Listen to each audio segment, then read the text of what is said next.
What does a repeater? Qu'est-ce que c'est un répéteur? Well, a repeater is a stationary device taking one frequency, amplifying it, and broadcasting it on another. Now, officially, the main purpose of amateur radio is for emergency purposes. Amateur radio enthusiasts would be the ones to communicate in case cell phone or other telecommunication services are down in emergency services. Also, Storm for things like can warn. Everybody kind of pools together all of their local weather conditions, and the host sends them off to Environment Canada. That's another reason for this, and that's very useful when you have a network of linked repeaters. The local biggest linked repeater network that we have here in New Brunswick is called the International Repeater Group. They have a network of, I think, 22 different repeaters that can all be linked around the province, which means it's basically one big frequency zone for everybody on the frequency. You would typically find a repeater on top of a tall place like a hill, and it usually has maybe a little shack there for the electronics, and a tower going out with the FM antenna. And what that FM antenna and the repeater shack does is it takes a signal that's pushed to it in the FM spectrum and rebroadcasts it at a different frequency. I'm going to use the local repeater in my town as an example. Call sign is, and it's run by the International Repeater Group, and it has a frequency of 147.315 with a plus sign. So that is the frequency that you would listen to see what this repeater is actually transmitting. Now, how do you get the repeater to transmit what you're saying? Well, you actually just, it's quite simple. Most people think that it's some gambling game to see what other frequency it is for the transmit frequency, but it's not. See this 3? That's the 10th of a megahertz. It's a hertz rather. Add 6. So, as we said earlier, the receiving frequency is 147.315, making the transmit frequency 147.915. 3, 4, 5, 6, 7, 8, 9. Now, sometimes the transmitting frequency is a smaller number than the receiving frequency. In that case, this plus sign would be a minus sign. Now, what in the name of St. Pete will you use a repeater for? Well, let's say you want to talk to your buddy. Say you're over here, on this side of the mountain, with your radio, a portable, let's make it.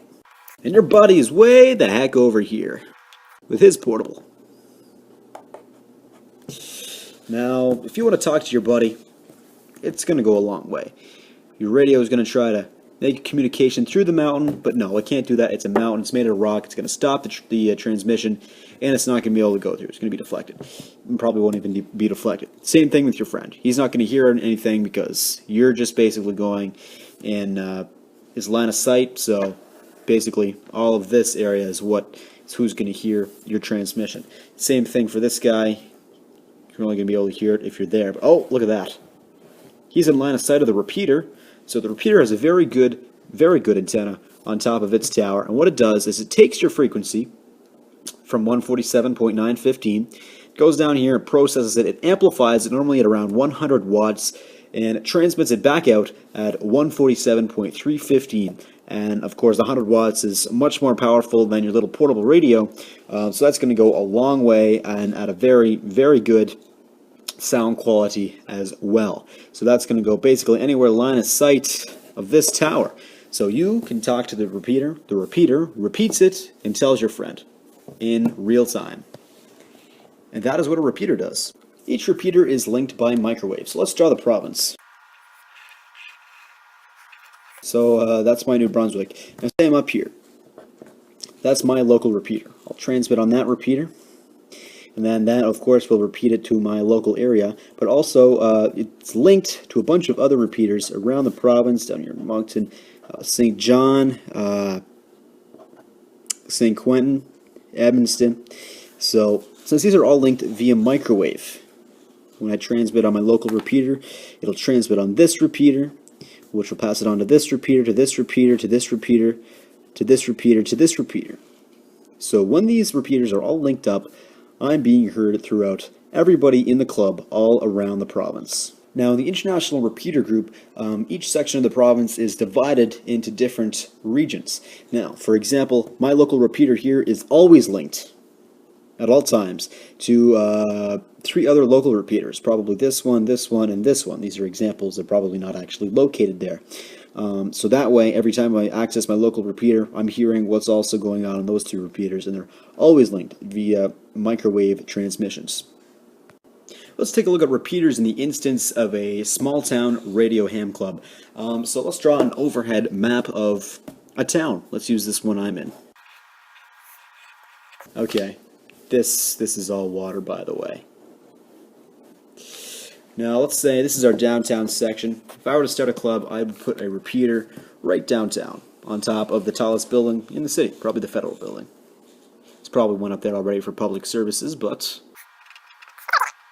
Now, if we have a radio club and we have a meeting every Sunday at 9 o'clock, for example, what we can do is, well, we've got Buddy living over here, we got another guy living up here, I'm living down here, you know, and there's 2 other guys up here that want to be part of this meeting. Well, what they got to do is transmit on the receiving frequency, and then since this repeater has such a good antenna and receiver, it'll get probably most of these guys if they're transmitting at a reasonable wattage.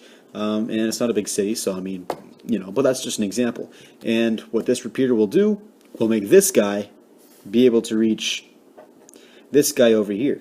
Maybe these guys normally can't transmit in simplex or direct from portable to portable, or radio to radio, because of all these buildings and trees and downtown in between them. But with the repeater, he hears him, and he hears this guy.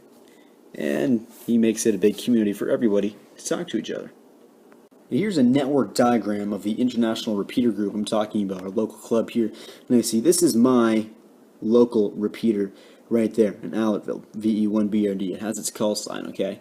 Now, that's always linked through port 1, 2, 3, and 4 in its local region to the one in St. Isidore, Elm Tree, and 7 Mile Ridge. Now, that's easily linkable with this eastern zone here.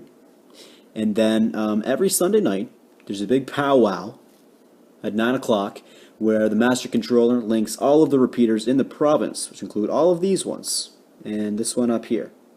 Okay, now these repeaters are all linked, and that goes back to the diagram I showed you earlier of the entire province. Now this is very handy in emergency situations when you need to have interprovincial communications. When I'm talking about interprovincial, check it out. They have access to link to the Nova Scotia network. So there can be a big powwow of Nova Scotia amateur radio enthusiasts, and also not in this diagram, Prince Edward Island. I think it's a pretty neat system. That's linking repeaters. If you have any questions or suggested video topics, let me know. Don't forget to follow me on Twitter @JohnReardon. Thanks for watching.